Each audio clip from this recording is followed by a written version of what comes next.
Star Wars always was, is, and will be a movie franchise first. It's an awesome movie franchise. It's not being done right now, and we haven't had a Star Wars movie, has it been 7 years, 6 years, something like that, since we got The Rise of Skywalker. Absolute heartbreaking that we haven't gotten anything since then. But Star Wars has always proliferated outside of your movie theater experience. We've had novels, video games, lots of awesome comic books. And there's one place that did Star Wars comic books better than everybody else, bar none, no question at all, including the opening salvos from Marvel Comics, which were admittedly very good under the watchful eye of Roy Thomas. Hopefully he doesn't claim that he's the co-creator of Star Wars after that. And that was Dark Horse Comics. We deserve Dark Horse to get the license back and actually take Star Wars seriously again, because it's been 10 years. Can you believe it? 10 years since Disney moved the Star Wars comic book license over to Marvel, and they basically crapped the bed. Now, has it been atrocious across the board? It would be very difficult to produce a couple of thousand Star Wars comic books without actually making anything good. Yes, there is some good stuff in there. I would definitely highly recommend you go read the Keiron Gillen Star Wars Darth Vader series. That's a great run. And I like to crap on Keiron Gillen, but I got to give the man his flowers. That thing is awesome. The follow-up series from Charles Soule, who's not doing very good right now, with Darth Vader is also really awesome.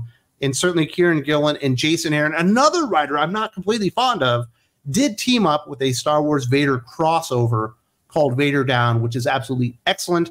And I would say it's the best story created under Star Wars at Disney since they acquired the Lucasfilm brand. Even better than Rogue One, which I think is a really good movie. Even better than Andor, which I'm quickly learning is the best Star Wars television show out there. It's better than The Mandalorian. If you haven't checked it out and you're missing Star Wars, it's actually quite entertaining and hits all my feel spots. It's got a lot of the stuff that I'm really interested in when it comes to sci-fi and fantasy type stories. But across the board, it has been slim pickings at Marvel Comics, and we are getting Star Wars 50 and Darth Vader 50 in the coming weeks, signaling an end of whatever this iteration of Star Wars was under Charles Soule. That just never worked, trying to bridge the gap between The Empire Strikes Back and Return of the Jedi in a very unsuccessful manner, resulting in a bunch of just really bad events like, was it War of Bounty Hunters? Wasn't very good. Actually, kind of pulled the rug out from underneath the Bounty Hunter series from Ethan Sachs, which is actually really good. We end up getting to Dark Droids. One of the most incomprehensible comic book events I've ever experienced in my life. I still don't know why they made it. I think they made it because they wanted to make something, and it has been very good. And we are moving into another stage. So before we say goodbye to Dark Horse, remember the good days, let's remember why it is time to give Star Wars comic fans hope again. After 10 long years, remove the license from Marvel. They cannot do anything with it. Send it back over to Dark Horse where it actually belongs, or we're going to get more crap like this. Marvel Comics has revealed the next era of Star Wars comics will take place post Return of the Jedi. And today we've got new info on the limited series that will tell the story of the Battle of Jakku, the epic final battle of the Galactic Civil War, and the saga that is where the key events set between the original trilogy and the sequel trilogy following the debut series Star Wars The Battle of Jakku Insurgency Rising in October. The events continue this November in the second installment. Star Wars The Battle of Jakku event will center around never-before-told moments of the Galactic Civil War. So once again, we're getting Alex Segura. He's writing the Insurgency Rising series, and he's doing the Republic Under Siege series. This is just a pet peeve, and I'm going to make a whole video on this, but I'm tired of all the colons. You know what I'm saying? I don't mind all the stupid Star Wars comics being like Star Wars Bounty Hunters instead of just being Bounty Hunters, or Star Wars Obi-Wan Kenobi instead of just being Obi-Wan Kenobi. But once we get to Star Wars, The Battle of Jakku, Republic Under Siege, Insurgency Rising, and then another one because there's going to be a third series. Like, can we get over the colons? Not everything needs so many freaking subtitles. It gets redundant and boring and lame very, very fast. But as far as Alex Segura goes, for some reason, They're giving the Star Wars keys to this guy. Is Mike Barron not available? Is John Ostrich not available? How about Jerry fucking Ordway? How about anybody? Is Rick Beach out there? Can somebody that actually knows a damn thing about Star Wars come in here and take things over, grab the keys, and drive this franchise in a good direction in comic books? I don't know much about Alex Segura. I know that he's getting lots more work lately, like all over the place. Alex Segura seems to be everywhere. I just read his Spider Society book last week. It's the first thing I recognize his name on because it's the first time I was paying attention. I was like, oh, that's the guy that's doing all the Star Wars stuff. Guess what? Absolute trash. Like, you can't even make freaking Spider-Verse work. Like, how do you drop the ball like this? It is terribly written. And I don't know why this dude is writing everything. If we're going to put all of our eggs in one basket on a writer, can we at least get somebody that's actually had success in their life, in career, and actually maybe written a good Star Wars comic, you know, from the get-go? Like, I don't get it. If you want to go out there and experiment with new creators, go and grab 3 new creators and see which one sticks and actually does the best job.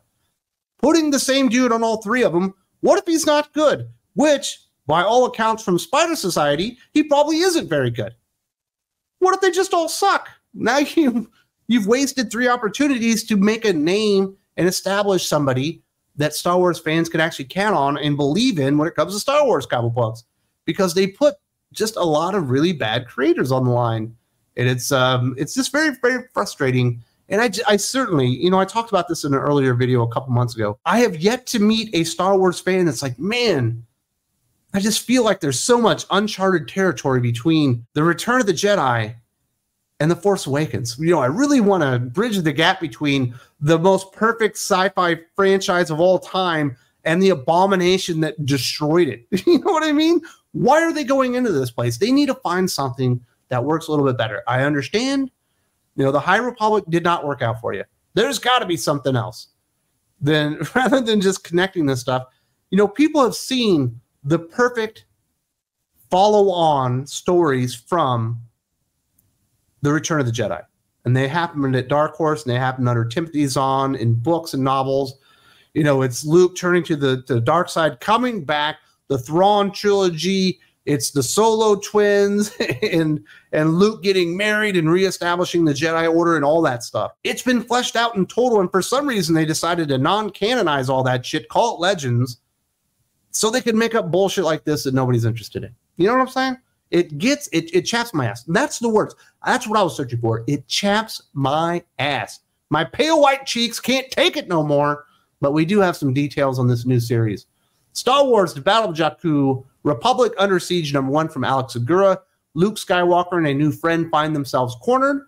Can 2 Imperial powerhouses find common ground against the nascent New Republic?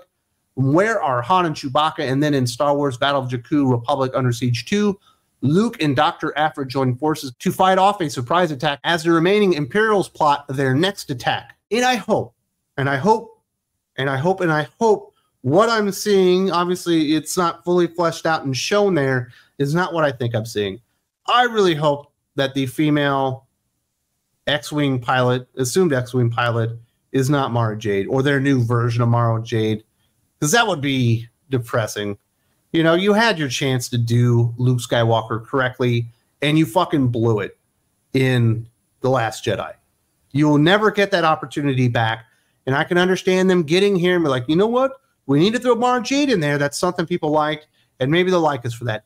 If you include her now, after what we see happens to Luke Skywalker, we'll never forgive you. Nobody wants to see that, and I'm pretty much done with Dr. Aphra. Even though Dr. Aphra, when she was first introduced, was actually really cool. And she had like these really cool droids. One of them was an evil version of C-3PO. And then the other was like an evil version of R2-D2. And they're all like about torturing and murdering and stuff. It was pretty wild. And then, I don't know, they overexposed the character and then gave her to Alyssa Wong and let her destroy the character literally for 4 years straight. Did you know she's a lesbian? Did you know? Go read that series. You'll know a lot, because that's really all the book ends up being about. It was ridiculous. So I was hoping maybe we would be able to get away from Dr. Aphra, but apparently that is not the case. But please do not let that Rebel pilot be Mara Jade, because that would be, I don't know, it would be a slap in the face to much better creators that actually knew how to entertain Star Wars fans and give them something new and exciting and actually deliver on it. And at this point, we're just working on member berries and nostalgia and trying to shove stuff in there that maybe you remember that you liked once before we destroy it, aka what happened to Thrawn in the Rebels show, and certainly a very much worse version of Thrawn that we got in Ahsoka on Disney+. 10 years, 10 long years since we've had a publisher dedicated to Star Wars that loved the brand. What was that? I think it was Star Wars 20 and then Star Wars Legends 18 ended those runs after they moved them back to Marvel. And of course, Star Wars did start out at Marvel. They went up there and Roy Thomas saw the potential of Star Wars as a comic book. The first issue actually even came out before the movie. And Star Wars was a pretty cool Marvel brand until like the mid-'80s when they gave up on it. It was kind of dead as a comic book brand, and there really wasn't a whole lot of life to it. And until Dark Horse acquired the licensing rights to it, you know, in the mid-'90s and made, you know, Star Wars that amazing franchise once again, not just obviously in video games and novelization, but it made it an amazing comic book franchise again. And I think a lot of people were excited about that. And Star Wars remained at Dark Horse for 20 years, becoming one of the most acclaimed licenses in comic book history. But then Marvel owner Disney bought Lucasfilm as well in 2012. And Disney decided to bring the license to Marvel again in late 2014. So Dark Horse had to wind things down. And in August 2014, it published its final 2 Star Wars issues. So it has been 10 long years since we've gotten really amazing Star Wars stories. And Dark Horse was just the best. And they were, you know, I know IDW is more kind of associated with a lot of those licenses, those licensed properties, and certainly a lot of video games and stuff like that. You know, they had Hasbro, and they had TMNT, and they had Star Trek. They got a lot of those licenses out there. And they have done good jobs. You know, like the first 90 issues of that TMNT series at IDW is pretty darn good. There have been some pretty darn good G.I. Joe and Transformers and stuff like that. But I don't think anybody really got how to make licensed books quite like Dark Horse, specifically with Star Wars. But even you go out there to their Alien stuff and their Predator stuff, it was always top flight. And it's unfortunate that they ended up moving those licenses over to Marvel. Were their afterthoughts? You know, if you're C.B. Cebulski and Tom Revort and you're thinking about the publishing schedule and what to do and who to hire, what are you going to put at the top of the mountain? Is it the Luke Skywalker book, or is it going to be the Captain America book or the Spider-Man book or X-Men and all these Marvel properties? Of course, those are always going to get the top flight writers and more TLC on them to develop better stories. And certainly even to that effect, Alien, Predator, you know, seem to be on an even lower rung. But man, the Alien stuff from Dark Horse was just as good as the Star Wars stuff. And it just sucks that they lost those licenses. Not because they were bad, not because they weren't selling, but Disney decided that they needed to be under the corporate umbrella because they had their own comic publishing arm, which I understand. It only kind of makes sense to bring it in-house if you have your own comic book publisher. But as a fan, it's a kick in the balls, you know what I mean? Right in the stones, you're on your knees, you got a little tear coming down, be like, come on, Marvel, come on, Disney, do the right thing. It's time to bring Star Wars back to Dark Horse. And on that note, if you've never read Star Wars at Dark Horse, maybe you're a newer Star Wars fan, or maybe you like the Star Wars novels and movies, but you never got into comic books, but you're watching this video and you're like, well, it sounds like Wes really believed in what Dark Horse stood for when it came to Star Wars over the years. Maybe I'd like to read one of these comic books. I hope that's your takeaway from this if you never have. I do want to offer these 5 suggestions, the 5 Star Wars comic books that are my personal favorites at Dark Horse that I think a lot of people would love. Number 5, Knights of the Old Republic. Number 4, Boba Fett, Death, Lies, and Treachery. Number 3, Dark Empire. Number 2, X-Wing, Rogue Squadron. And number 1, the Thrawn Trilogy. Lots of awesome names attached with those titles, like a Rick Beach, a Mike Barron, Ostrander, Jerry Ordway, people like that that would have been able to create stuff like that. It's not all adaptations from Star Wars novels. Certainly there's some awesome adaptations of Star Wars novels like the Thrawn Trilogy, Dark Empire, but there's some new stuff that was original material from Dark Horse. Knights of the Old Republic was pretty damn cool from John Jackson Miller. You might know him better from Comic-Con, but he's done a lot of Star Wars, Star Trek type of novels. Obviously, that was a comic book series. The Boba Fett one is basically 3, short stories that came out of their Boba Fett ongoing series. And Death, Lies, and Treachery is a lot of fun. If you love Boba Fett and you've never checked that one out, like that one's definitely worth it. And, X-Wing Rogue Squadron, so much fun. And Mike Baron, a lot of people know him from The Punisher. I really like his stuff on the Thrawn trilogy. He adapted that story from Timothy Zahn absolutely beautifully to the comic book medium and really did it justice. And you can see why Thrawn is such a badass character, not only in the novels, but certainly in the comic book. And it does chap your ass when you realize just how bad Dave Filoni and Disney dropped the ball on that character. How do you mess up Thrawn, man? He's freaking Thrawn, the best villain introduced in Star Wars since the original George Lucas trilogy, man. He's absolutely badass. So if you're looking for some Star Wars comic books from Dark Horse, they did it awesome. They did it the best. Definitely go check those out. If you're a fan of Star Wars Dark Horse, and I didn't name your favorite Star Wars comic book series or storyline out there, throw that some bitch in the comments section. We're looking to get people into awesome Star Wars comics. Of course, they're all called Legends now and collected at Marvel, unfortunately, but you can still find them, and they're still awesome, and they're still really good. And if you're dying for some new awesome Star Wars content because you're not getting it in movies, we're not really getting it too often in television shows, go back to that Dark Horse stuff.